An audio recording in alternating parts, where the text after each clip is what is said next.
I have been watching, over the past week or so, compelling and even somewhat nihilistic videos by YouTubers who are just talking about the state of things. There are a lot of channels out there with people talking about the state of things.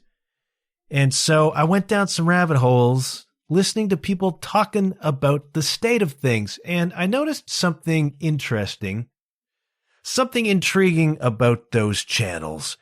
And what I noticed was the videos on those channels that tended to get the most attention, the most views, the most reactions, the most comments were videos that were themed around in some way dropping out of the system. Videos with titles like Why I'm Leaving TikTok or 10 Subscriptions I Refuse to Pay For Anymore or 5 Reasons to Ditch Your Smartphone for a Flip Phone in 2026.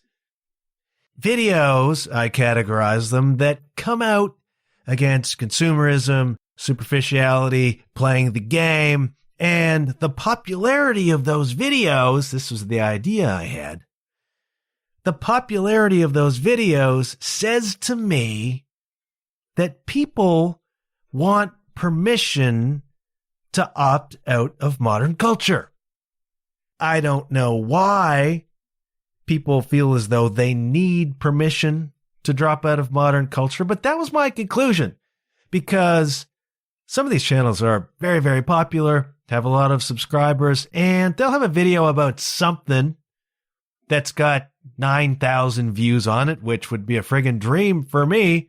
But then the video about leaving TikTok, for example, might have 297,000 views. And it was a fairly consistent pattern I saw of these videos about exiting culture. These videos about dropping out are the ones that get all the views. And it just tells me that there is an audience out there. There is an appetite for permission to drop out of the system. And I enjoy those videos myself. One of the reasons I go down a rabbit hole like that is that I like to hear people telling me about the things that are part of our superficial modern culture, our pressurized, monitored, surveilled modern culture that people are just dropping out of. And I want to drop out of them too. And so you find some comfort in other people are dropping out. Maybe that gives me permission as well. And it seems like hundreds of thousands, perhaps millions of people out there want similar permission. And so as a public service to you, faithful listeners of the Semi-Eloquent podcast, I'm going to give you today a short list of things that you have my permission to let go of. Things that you have my permission. If it is permission you feel as though you need, I'm here to tell you that you don't. But if you feel as though you need permission, I'm here to give it to you today. And so this is going to be, I'm going to try real hard to make this a shorter episode and a practical one of stuff that I say you can let go of and drop out of, okay? And number one, the big one, is social media. I never tire. I never say no. I never refuse a video that I see on YouTube, which is why I quit social media. I love those videos because I am tempted every damn day to quit the social media. I did a little survey. In prepping for this episode, I did a little survey where I went to the Instagram, which is probably my preferred social media platform. Went to the Instagram and I just took a look at the 10 pieces of content that came up first on my scroll.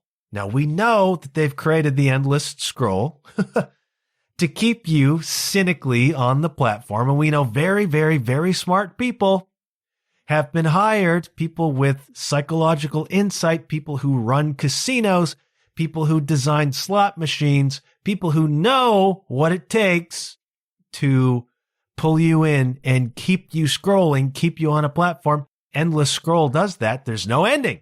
You don't stop because there is no place to stop.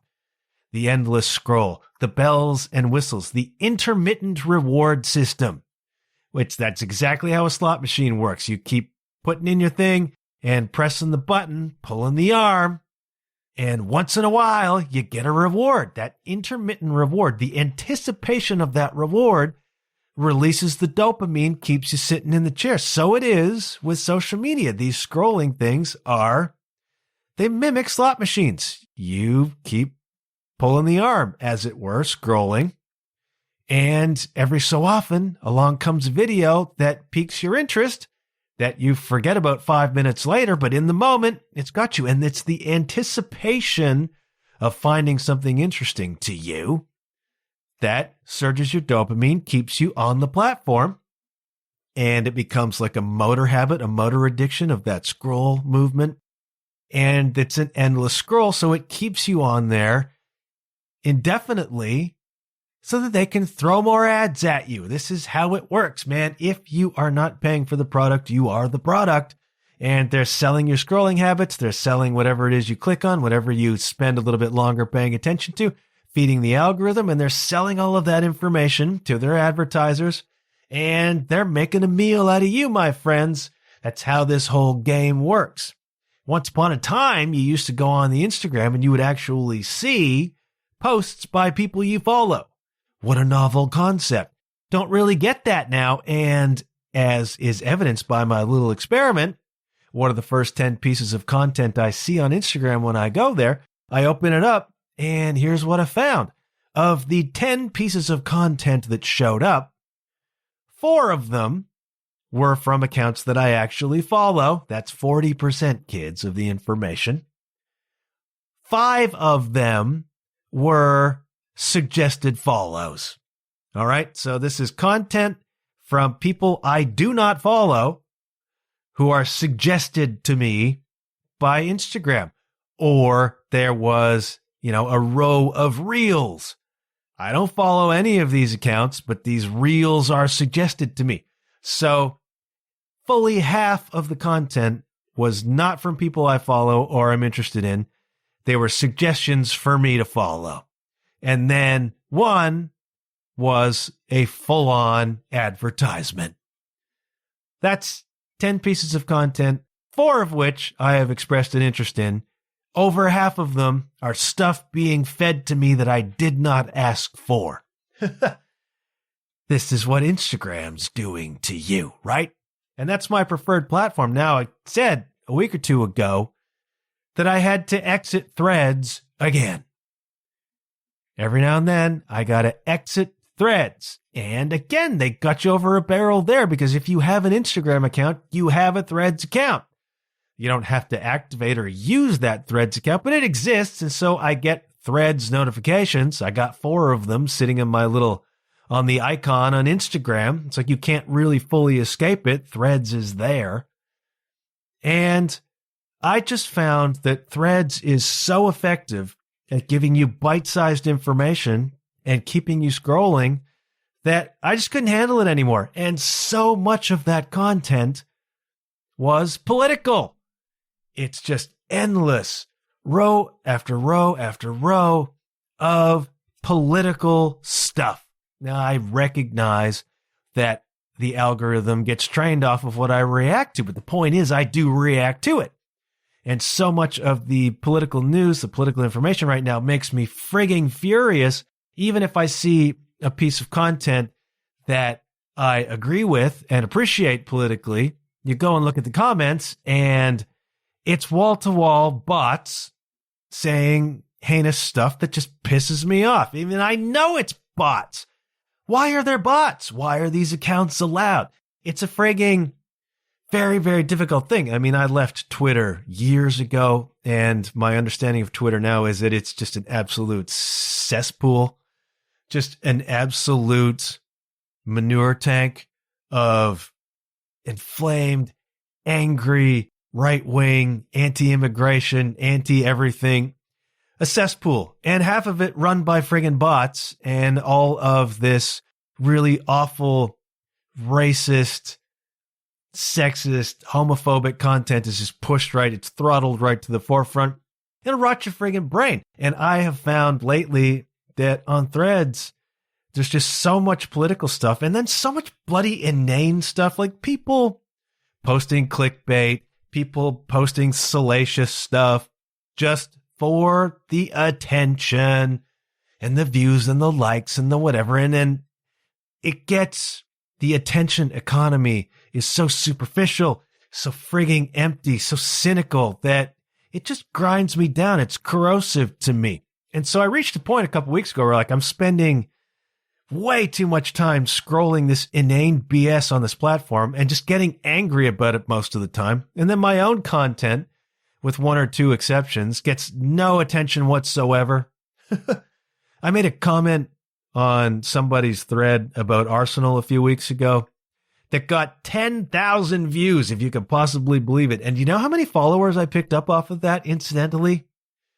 I think one, might have been 0. So that's really useful. I mean, it's novel to have a piece of content, a comment, go quote-unquote viral that way. To no end whatsoever, except perhaps inflating my own novelty, interest, and ego. Spending way too much time there. The content is making me angry, and my own account is not growing at all. So what's the frigging point? It's not amounting to frigging anything. Now, I recognize I could train the algorithm better. I don't know if I have it in me, because, again, it knows what I like, and by that, I mean it knows what I react to. So a couple weeks ago, I exited Threads, said I'm not doing this anymore. But at the time, I had commented on a couple of posts where people were fishing for podcast guests. And so I had responded to a couple of those, maybe seeing if I could book myself a couple more podcast appearances. And so when I saw notifications on Instagram, which again is tied to Threads, that I had something going on Threads, I thought I would add the app to my phone again, and I would go check it out. And a really compelling thing happened, because it'd been a week or so since I'd been on there. And I landed on Threads again, and my notifications were nothing. And within a few minutes, I was already angry. Within a few minutes, I was already angry. Just 'cause political stuff coming across my screen. I'm like, I can't do this. I can't do this. For my frigging mental health, there is no benefit to this. There's no reward. It's just feeding the beast. It's feeding the addiction. It's making me angry. It's damping me up. It's not good for my mental health. And so I exited Threads again. And I'm giving you permission to exit social media too. I maintain a presence on Facebook, a presence on Instagram. I left TikTok a long damn time ago because it's chaos. It's like, I can't deal with this. This is not good for my brain. And God help the kids who are growing up with this endless bite-sized information dopamine scroll. No attention span whatsoever. I don't suspect they have any memory whatsoever. It's not good. It's not good. So I left X, Twitter. I left TikTok. I left Threads. I maintain Instagram, I maintain Facebook for a couple of reasons. A, I do have a podcast to promote. Those are the free, quote-unquote, places to do so. And I maintain my Facebook because I'm a working musician. And so much of that, the relationships that you develop with people are kind of built through that. Promoting shows is built through that. I have a certain obligation to the acts I play with to do some promotion. And again, I've got to push my own podcast. Nobody else is going to do it for me. I'm not paying anyone. I maintain a presence on those platforms, but I'm rethinking that all the time. Not that I would leave, but you can quiet quit. You can quiet quit Facebook. You can quiet quit Instagram, even if you don't leave fully. You do not have to. You are not obligated to be engaged all the time on these platforms, and you shouldn't be. Now, I am as addicted to my phone as anybody is. It's a thing that I've got to turn my attention to because I'm spending so much time. In my defense, most of the time that I spend on my phone is watching YouTube videos or listening to podcasts. It's not all doom scrolling, especially now that I've left Threads. But I still get pulled in. I get pulled into Instagram. mostly Instagram, because again, they're pushing reels. It used to be a photo platform. People posted their lovely photos. And then it was photos of your damn dinner. And then this sort of really self-indulgent selfie culture took over. And yeah, okay, I've participated in that. I get it. But I've seen how grotesque that is. I have stood outside the cathedral in Florence and watched a row of pretty 21-year-old girls do all of the poses in front of the Duomo in Florence, one of the most magnificent and unique cathedrals you will ever see in one of the beautiful cities of Italy. And the people are lined up getting selfies or having people take their photo in front of the thing. They have no idea what it is or why it matters. Just getting the shot for the gram. And it's this superficial, self-indulgent, narcissistic attention economy that I'm giving you permission to step out of. If you find that this is not good for your mental health, if you find that this is just making you angry, if you find this is taking all of your attention, all of your energy, all of your focus, you have my permission to exit, or at least quiet quit. Check in once a day and split if you have the discipline. Some of you have things to promote. I recognize the value of these platforms for that. Okay. Can you jump in and jump back out? Can you do a 2 or 3 or week-long, 2 or 3 day or week-long detox? Can you structure your engagement with social media such that you post but don't hang around? Like whatever it takes, man. Whatever it takes to develop a functional relationship with these platforms that you control rather than having them control you, which is the problem that I've gotten into. I can't, in some cases, stop the doom scroll, and I'm not seeing anything of value. Again, 6 out of 10 pieces of content are not even people that I follow. It's just being fed to me. I'm being kept on the platform, and they're learning what to advertise to me, and they're selling that information and making billions, and it's costing me my precious time and energy. I'm rethinking my relationship with social media beyond promoting this podcast and promoting gigs, and I'm giving you permission to do the same. Dude, if it's not working for you, ditch it. Ditch it, quiet quit it, do something that separates you from it. You don't have to be there. You don't have to be plugged in. Don't let FOMO ruin your friggin' life. You're not missing anything, and we all know it. We're not missing anything. Over half of what you see is not even what you signed up for. Second thing, I'm giving you permission today to let go of or quit is projects that no longer work for you. I also never tire of YouTube videos that say, I'm quitting my YouTube channel. This isn't fulfilling for me anymore. This isn't fun for me anymore. This is way more work than the reward I get. Or I'm just tired of dealing with endless bots or assholes in my comments.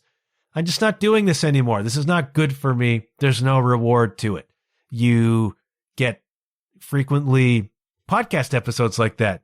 Fare thee well. I've done 2 of these myself. This is the end of the podcast. I never tire of those episodes because I enjoy somebody coming out and saying, I'm not doing this anymore. This doesn't work for me. I don't enjoy it. It's causing me stress and anxiety and depression and disappointment and anger. I could be using my time in better ways. I'm not doing it anymore. I have this debate with myself about this podcast weekly.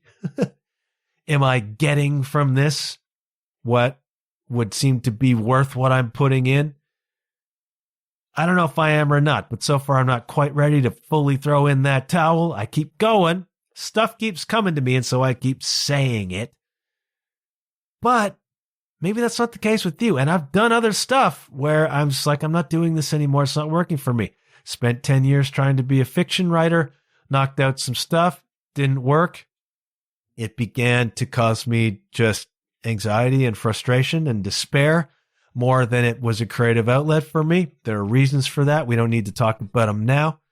And eventually, I just said, I'm not doing this anymore. And the great result of that was a creative vacuum and an opportunity vacuum opened up in my life that was almost immediately filled by music. And then a 16-year odyssey followed, which I've talked about before. It's interesting, when you give up what no longer serves you, what does serve you may just appear in the vacuum that it leaves behind. But we get stuck with what they call the sunk cost fallacy, which is, I can't give this up because I've already put so much time and effort into it. I can't quit doing this podcast. I've been doing it for 7 years. I've been doing it for 278 episodes. If I give it up now, all of that was for nothing. It's what it can feel like, but it's not true. You can decide to leave the band that you're in or disband the band that you're in. Doesn't mean that the 4 records you did or the 700 shows you played weren't worth doing or weren't edifying or don't have some sort of legacy to them. Let go of the sunk cost fallacy. If you did things, even if they didn't all the way work out, but if you did them with intention and they fulfilled you for a while, they offered you something, that is not wasted time. That is not wasted effort. That was you in that moment doing what was in you to do. And at a certain point, maybe those things burn out. I tried doing publicity for bands for a while, didn't quite work. I let it go. I have quit. I had the London Groove Machine blog, which for 3 years ran pretty solid. Interviewed a lot of touring acts, interviewed some of my heroes, Tom Kiefer, Doug Pinnick, Gordy Johnson. Interviewed a lot of cool people and interviewed a lot of local bands, and that created connections for my band, which resulted in us getting gigs. And then after 3 years, it became just an overwhelming thing. There was just too much, and I was not getting back from it the reward that I thought my work deserved. And so I made the decision to let it go. Hard decision. I was like, I've sunk 3 years into this. Again, the sunk cost fallacy. I've put 3 years into this project and it's been cool, but it's like, if I quit now, is it all for nothing? Well, no, it's not all for nothing, because it was a step on the road to this podcast, for example. I've had other blogs that I've let go, The Scratched Cynic. I had a PR blog that I was running for a while. I had my boutique PR agency. I've let stuff go that had some pretty heavy sunk cost in it, but it was no longer making me happy. It was no longer fulfilling for me. It became work. And especially if you were talking about side hustles or projects that are meant to fulfill you outside of your job that you hate, when that begins to feel like work, it's really time to either reevaluate that or entirely let it go. And so I'm giving you that permission today. The band that you're in that just isn't what it was 3 years ago, people aren't as committed as they were, or life has just changed. They got a couple of kids now, or a new job, or you do, and you don't have the same time for it anymore, and it doesn't have the same momentum anymore, and you're just feeling like this has run its course. Let it run. Do not get hung up on the sunk cost fallacy. You did the thing. In those moments, it was great. It's part of your story. It's part of your tapestry. It's part of your energy. Absorb that. Move on. If you have been banging your head against the wall in a certain career that's not working for you and you just know your heart's not in it anymore, let it go. Let it go, man. But trust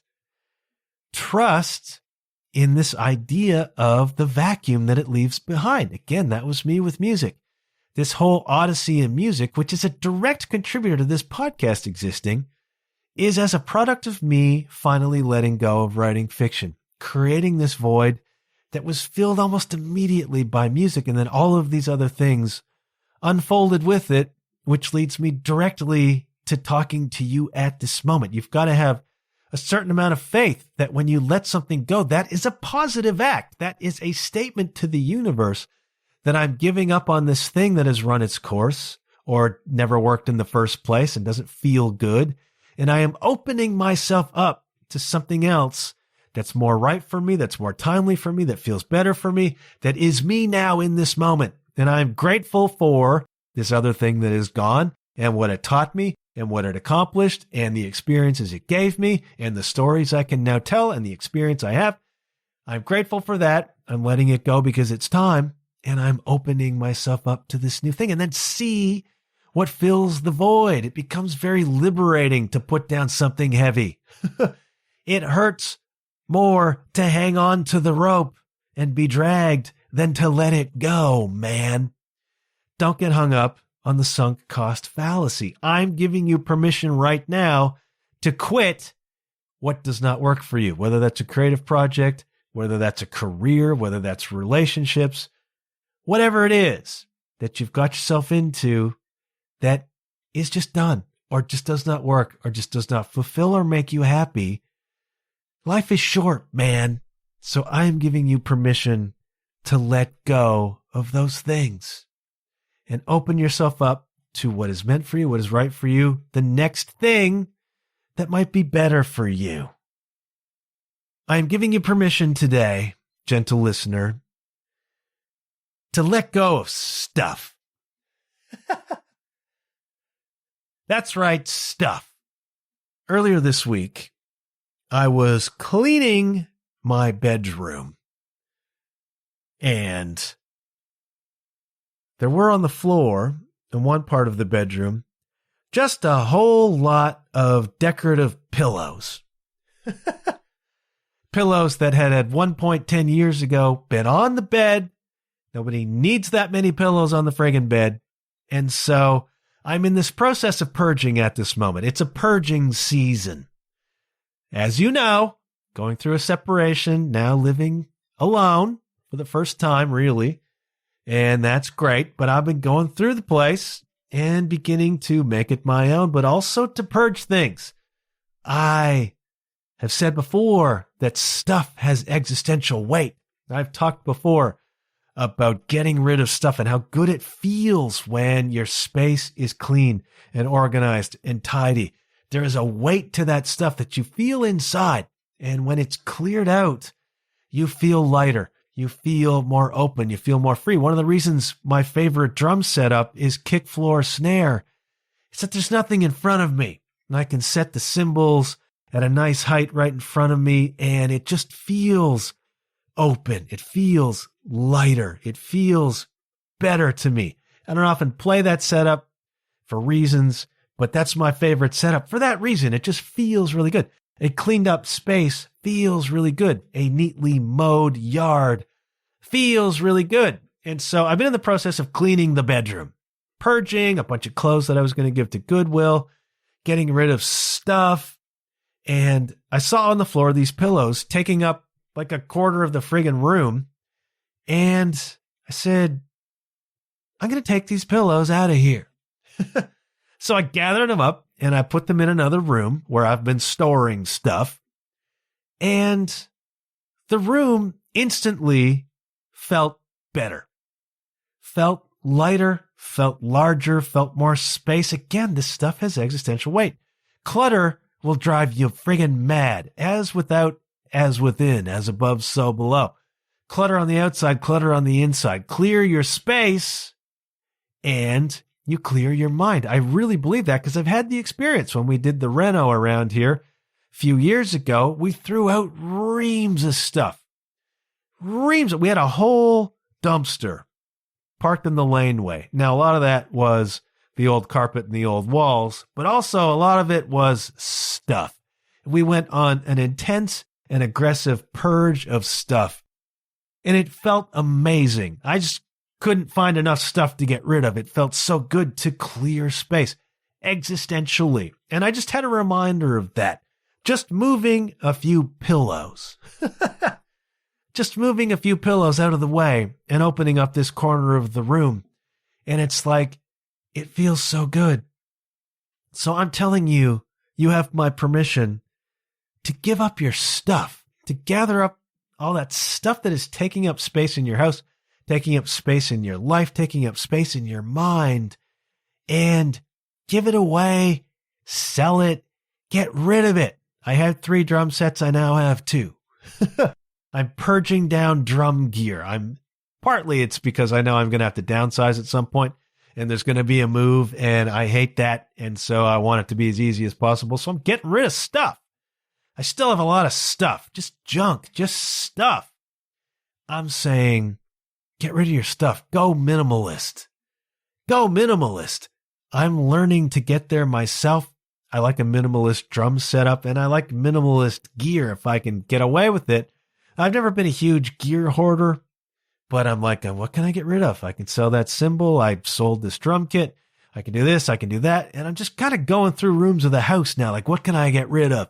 And it feels amazing to have cleaned out my closet and put a bunch of stuff in a bag to give to Goodwill. Some good stuff too, by the way. And purging the front closet of just like 20 years of accumulated gloves and baseball hats and stuff that I haven't worn in years. And it's like, why do we have it? Why is it still here? Well, we just sort of jammed it in the closet and forgot about it. I'm telling you, man, as you begin to purge this stuff, the way it feels is incredible. And having space around you is such a freeing feeling. And so I'm giving you permission to get rid of your stuff. I'm also giving you permission to stop buying stuff. Stop buying expensive stuff. Stop buying name brand stuff. Stop buying stuff that you can't afford really and don't need really. There is coping by consumerism, coping by consumption. People treat shopping as a sort of soothing, a balming exercise. And if that's you think about what it is you're covering up with all of the shopping. Like, what is it you're hiding from? What is it you're trying to gloss over? What is it you're trying to make feel better with the novelty of shopping? I'm saying you don't gotta. I'm saying you don't gotta buy an expensive new car when a much cheaper functional used car will do. I'm giving you permission to step away from the damn rat race, the obligation that all those Facebook ads put on you to buy the newest, best, most expensive. It's all a friggin' scam, man. It's all selling you this, preying upon your insecurities. Like, if you don't have this one, if you don't have this phone, you haven't got the best, and therefore there's something deficient about you. Don't get caught up in the friggin' hype. Don't get caught up in the damn marketing. I hate marketing so much. I hate marketing so much. The ads on YouTube drive me batty. And now on Facebook, if you watch a Facebook reel that's like 30 seconds or a minute, they jam a friggin' ad into that. And we know, especially in the case of YouTube, that they make the ads annoying on purpose. They make them intrusive on purpose so that you'll pay for the premium YouTube and get rid of the frigging ads. And we got busted, didn't we? Those of us who for a time had Amazon Prime, because if you get Prime, there was no ads. And then, yeah, we're going to put ads in. And I think Netflix is doing that now too. But I can't say that definitively because I canceled my Amazon Prime. And something has happened to Netflix whereby my former spouse who moved out is in control of that account. And I'm having trouble accessing it on my TV. And I'm like, well, I could open my own account and that's fine. Maybe I don't need Netflix. That's another thing I'm giving you permission to let go of. Subscriptions of all kinds. If you don't need them, don't have them. You're not obligated to Netflix. You're not obligated to 6 or 7 different streaming services. I got Disney and I got Apple and I got Netflix and I got Amazon and I got whatever. You're not obligated to that. You're not obligated to all of that. You are not missing out, man. Pick one if you like. Pick 2 if you like. You don't have to have them all. Some people have them all. It's expensive. And are you really getting benefit from that? I mean, only you can answer that. I'm giving you permission. You don't have to have all that stuff. You don't have to have all the physical stuff. You don't have to have all the subscriptions. You can purge yourself of the stuff that you don't need. That includes people, by the way, but let's not get too dark on this. And I don't mean you can like off people, but but I'm saying you can separate yourself from people who are not doing it for you anymore. Perfectly reasonable, man, but only you know who is and who is not your tribe. Point is, I'm giving you permission to get rid of stuff and to stop buying stuff. I'm saying it's okay. You don't have to keep up with any Joneses, man. The Joneses are broke. The Joneses aren't using all that stuff either, and that wonderful car they've got costs them $1,000 or $1,500 a month.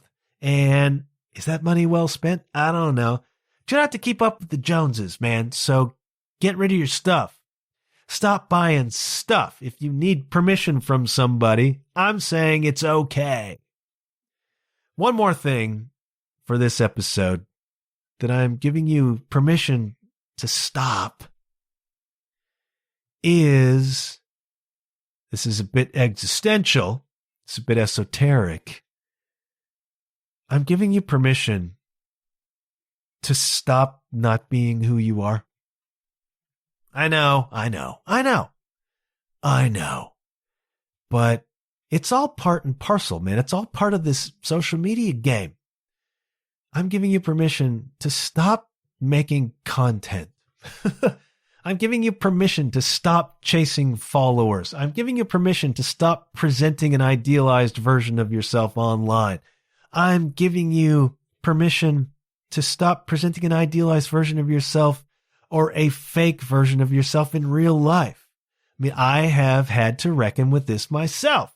I'm still reckoning with this myself. I'm giving you permission to stop pretending you are something other than who or what you are. With friend groups that you don't even like, with family that judges you, with workplaces that criticize you. I'm saying color your hair purple and be yourself, baby.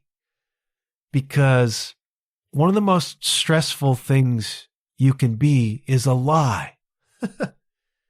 One of the most anxiety-producing, one of the most depression-producing things you can be is a lie.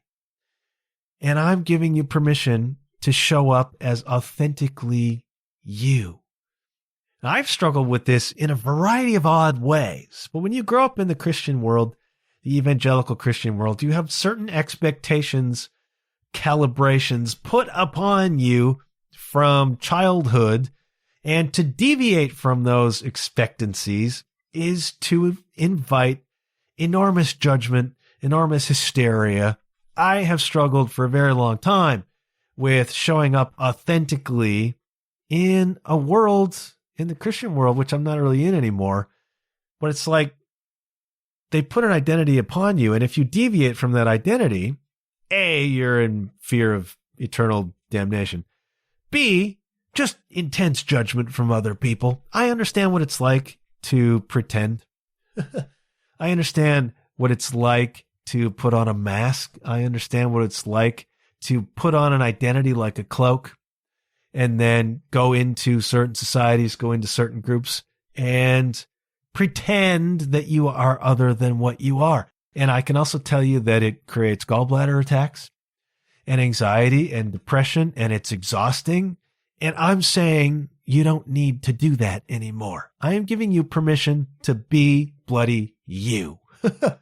I'm giving me permission to be bloody me, because a lot of us, you can stop making content now.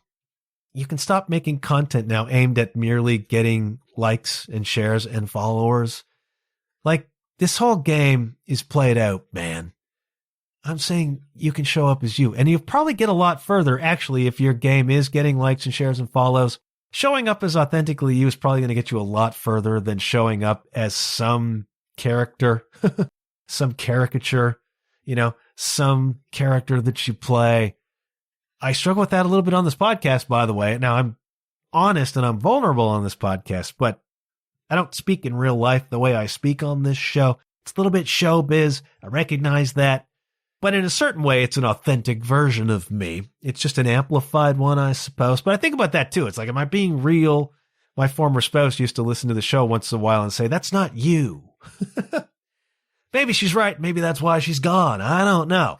But Perhaps it's a do as I say, not as I do thing. I'm still working through all of this myself, but there's a reason why 500,000 people watch a video about I'm quitting social media because it's fake, or I'm quitting my smartphone, or these are 10 ways I'm not going to pretend anymore. Like, people seem to want this information. People seem to want this commiseration. People seem to want this permission. So I'm giving it to you right now. You have my permission to quit, or at least quiet quit social media, to quit projects, relationships, situations that don't fulfill you, to quit stuff, get rid of stuff, buy stuff, and to quit pretending to be somebody you're not. And the reason I've done that last one is because it's probably the most important one. And also, it dovetails beautifully with the Song of the Week. I had to search high and low for a Song of the Week, by the way. I listened to dozens of songs over the past week. Some that I liked, some that I thought were really good, but none that grabbed me. None that either gave me a story or really caused a reaction in me. I was a little bit worried that I wasn't going to have a Song of the Week, but then just today, this is Tuesday, just today, Grace Cummings released her song, Blood Horse. And that, kids, rescued not only the Song of the Week, but probably this whole episode. Another catastrophe. Grace Cummings is a singer-songwriter from Australia, celebrated, has a growing following. She's got a few records out now. She's got another one coming out. Blood Horse is the title track from their new record coming out August 14th. And it provides a nice little addendum to this episode, particularly the bit about being yourself. I'm giving you the permission to do that. Now, the song Blood Horse, I'm going to read a quote from an interview that Grace Cummings gave recently about the song. She says, Blood Horse is an archaic term, thoroughbred racehorse that is expected to win. They're extremely temperamental, full of anxious energy. They are powerful and sometimes frightening. They are also extremely vulnerable. When I go to sleep at night, I don't rest. My eyes are shut, but it's like I'm waiting in the stalls. Waiting. My dreams are full of nightmares. Nothing is calm. And as soon as I open my eyes, I start effing running. The lyrics to this song were inspired by a visit to a beauty clinic. I went for a facial, which was a gift to myself for my birthday, but the clinician gave me a mirror and told me to look in it and tell me what I didn't like about myself. Everything, I thought. I hate everything. But I told him I didn't like the way my brow was furrowed. He said to me, Grace, nobody needs to frown. He gave me Botox to take the frown away. I hated myself, but at least I'd look happier. I'd be a winner. But the thing is, I couldn't move my face for the next 3 months. When I felt something, it couldn't come out. It felt trapped inside my face like so many other things trapped inside my head. When I cried, I couldn't feel it come out of my body, and I hated it. It's a song about being authentically you. It's a song about not conforming to or giving in to this social pressure to look a certain way, to talk a certain way, to act a certain way, to present a certain way. Somebody like Grace Cummings, who is a singer-songwriter, who's in the public eye, an enormous amount of pressure can follow people like that to seem younger. We see what celebrities are doing to their faces. It's mind-blowing. It's like there is not one of these plastic surgery celebrities who, when it was all said and done, looked better. Not one of them. They all look like they're made of plasticine. They all look like they're wearing a frigging mask. And it's like, why couldn't you age gracefully? Well, nobody gave them permission, I guess. Nobody gave them permission to be authentically themselves. The Hollywood game is a young person's game, and they can't let it go. And so you have 78-year-old men with jet black hair. It's like, dude, your hair's not that color. And we know. Let it go, man. Remember when Bob Barker came out with the white hair and everybody went nuts? Be like Bob, you know what I mean? So Grace Cummings had this experience, went to the salon, wanted to give herself a treat. And what do you not like about yourself? Well, here we go. I don't like this, and this, because everybody thinks you should be this, and this. So let's fill me full of Botox, and then I couldn't emote anymore. It's like it took away my ability to feel, you know? Of course it did. It took away the humanity in you. It took away the person in you. That's just an illustration. That's just symbolic. But she walks away from it with this song, Blood Horse, which is, again, about these very powerful but very anxious and vulnerable horses. Lyrics. Babe, you want to get in with the band? Well, you got to raise up your hand.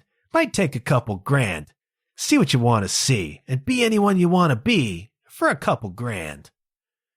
Pull your skin back tight. It can melt by the candlelight. A button nose tells no lies. Remember how you dollies played? Not a frown from day to day on the smooth dolly's face. At least you'll look happier, healthier, flashier, wealthier, happier as can be. Hey, people really want to see you try to be a bit like me. This one's a guarantee. Nobody cares for the birds. In fact, any of the other words. Agree to disagree. Grace, just straighten your spine. Try to stick to the design. We'll be by your side. Put your mouth back in place. Try to savor the taste of all your swallowed pride. At least you'll be happier, healthier, flashier, wealthier, happier as you can be. Put your mouth back in place and try to savor the taste of all your swallowed pride. What of yourself have you sacrificed in order to look, sound, appear, present in the quote-unquote right way? What pride have you swallowed for that Instagram reel? What pride have you swallowed for that TikTok?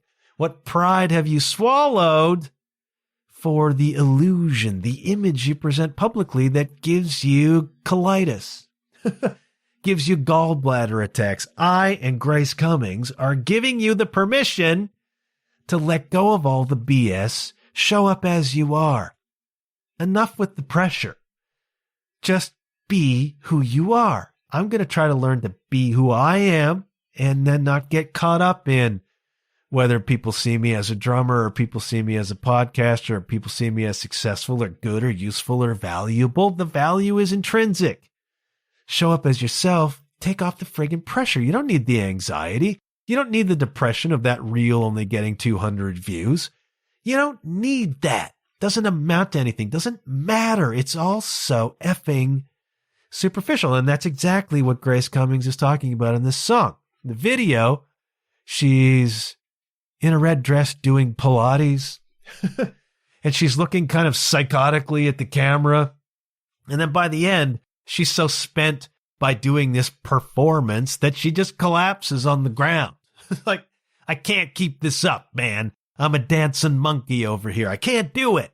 She collapses on the ground, and then this most bizarre thing happens where she gets done singing her song. And her song is like something out of a musical, something out of a stage musical or a Disney production. It's piano mostly, a little bit of snare drum happening, but it sounds like something out of a musical. She's got a great voice, by the way. And she collapses on the ground and her song ends. And then this country song comes in with just the worst kind of vacuous, titillating, in fact, outright explicit lyrics comes in. And the speculation in the comments is that it's an AI song. So it's a commentary as well on this fake music that's going around. Anyway, it's just the worst kind of awful bro country song with the worst roll your eyes explicit lyrics. And then she just starts mouthing the lyrics and then fade to black, right? Playing the game, and you see how absurd it is when you see it that way. A great commentary and a cool song by Grace Cummings. That is our song of the week. I will place it upon the Semi-Eloquent podcast referenced on the podcast 2026 playlist on Spotify. And couldn't do it, could I? wanted to keep this to half an hour, 35 minutes. Here we are at the nearly golden hour mark. I seem incapable of shorter podcast episodes. I don't know if that's a problem or not. But hopefully, if you're looking for it, you got the permission you need right now to stop doing something and in the process, perhaps make your life a little bit better, a little bit happier, healthier, wealthier, whatever she was singing about. In those lyrics, it's if you play the game, you'll be happier, healthier, wealthier, and she collapses by the end. Message being, that's not the way to be happy, healthier, wealthier. Being you, not playing the game, is the way to do that. I'm going to try to do that. I hope you will too. Would appreciate comments, feedback, messages about this episode. If you have not joined the Substack, semieloquent.substack.com, get my newsletter every week in your inbox. I'll send you these episodes, and I'll send you Grace Cummings' video, and I'll send you my thoughts off the microphone. Ratings and reviews always most welcome, and thank you to everyone who's given me feedback over the past little while. The past few episodes have resonated a little bit, warms my cockles. I'm pleased to hear that. Want to know what you're giving up? Want to know what you're letting go of right now, or that you feel you need permission to let go of? I'm going to do another plug for my fledgling coaching enterprise. I am looking still for a couple of free practice coaching clients. So, if you need some coaching on these permissions or what to let go of, perhaps I can be of some use to that. Hit me up. Let me know. Maybe we can work something out. It's free. Did I say it was free? Who's going to turn down free coaching with a podcast host? Gonna go. Got to edit this thing. Here we go again and get it out. I want to thank you ever so much for listening. I want you to know that good things happen when you put yourself out there. And I've been toying with taking the rest of August off as a proper vacation. I may or may not. If I do, you'll hear about it. If I don't, then I'll be back next week with something. Until then, please do take care of yourself. And hey, get some corn. Enjoy the rest of the summer, kids.